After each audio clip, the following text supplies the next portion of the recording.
नमाज के कुछ मसाइल भी होते हैं जो नमाज के लिए ज़रूरी होते हैं, जिनका जानना ज़रूरी होता है नमाज पढ़ने से पहले।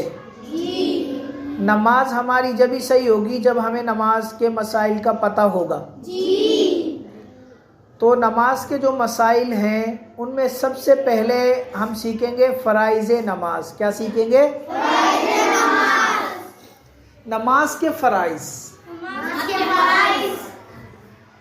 फ़राइज़ वो चीज़ें होती हैं कि अगर वो छूट जाए ना तो नमाज नहीं होती, नमाज दोबारा पढ़नी पड़ती है।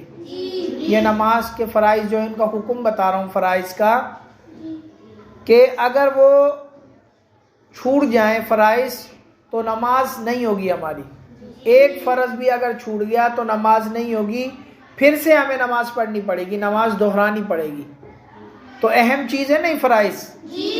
सबसे नमाज के अंदर सबसे अहम चीज़ जो है ना नमाज के होते हैं फ़राइज़। और नमाज के फ़राइज़ होते हैं 13। कितने? 13 फ़राइज़ है नमाज के। फ़राइज़ नमाज 13 हैं। 7 बाहर के, 6 अंदर के। 7 बाहर के इनको शराइत नमाज भी कहते हैं। बोलें 7 जो बाहर के हैं फ़राइज़, इनको शराइत नमाज भी कहते हैं। नंबर 1 बदन का पाक होना। नमाज पढ़ने के लिए हमारा जिस्म पाक होना चाहिए ना, वज़ू होना चाहिए, गुस्ल होना चाहिए, बदन हमारा जिस्म पाक हो। नंबर 1 बदन का पाक होना। क्या होना? नंबर 2 कपड़ों का पाक होना। किसका पाक? हमारा जिस्म हो गया। अब उसके बाद हमने जो कपड़े पहने हुए हैं वो कपड़े भी नमाज पढ़ने के लिए पाक होने चाहिए। नमाज पढ़ने के लिए कपड़े भी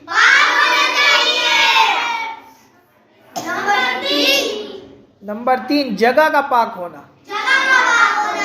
जिस जगह पर आप नमाज पढ़ोगे तो नमाज पढ़ने के लिए वो जगह भी पाक होनी चाहिए।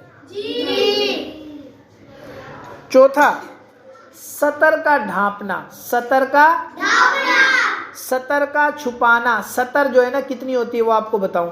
जो हम बैठे हैं जितने भी बॉयज़ जो मर्द होते हैं, तो हम जो बच्चे बैठे हो आप या हम मर्द हैं, तो हमारी जो सतर है वो है नाफ से लेके घुटनों तक। नाफ से लेके इतनी जो है ना इतनी सतर ढांपना नमाज के लिए ज़रूरी है। ये सतर इतनी ढांपी हुई होनी चाहिए तो नमाज होगी। अगर आपने ये सतर नहीं ढांपी तो नमाज नहीं होगी।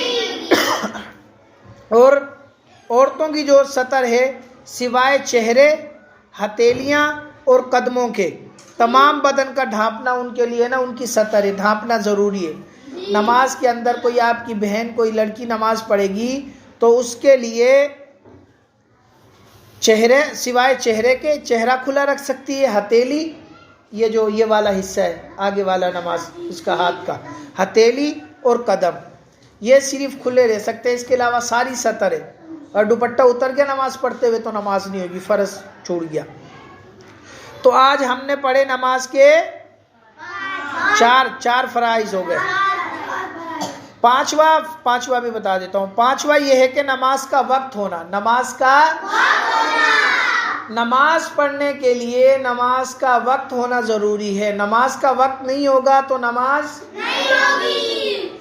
अब हमने ज़ोहर की नमाज पढ़नी है तो ऐसा नहीं हो सकता कि फजर के टाइम पढ़ लें, या फजर की नमाज पढ़नी है ज़ोहर के टाइम पढ़ लें। जो नमाज पढ़ रहे हैं उस नमाज का टाइम होना चाहिए। और छठा ये है कि हमारा रुख किबले की तरफ हो। छठा क्या है कि हमारा रुख किबला रुख होना। छठा क्या है? किबला रुख होना।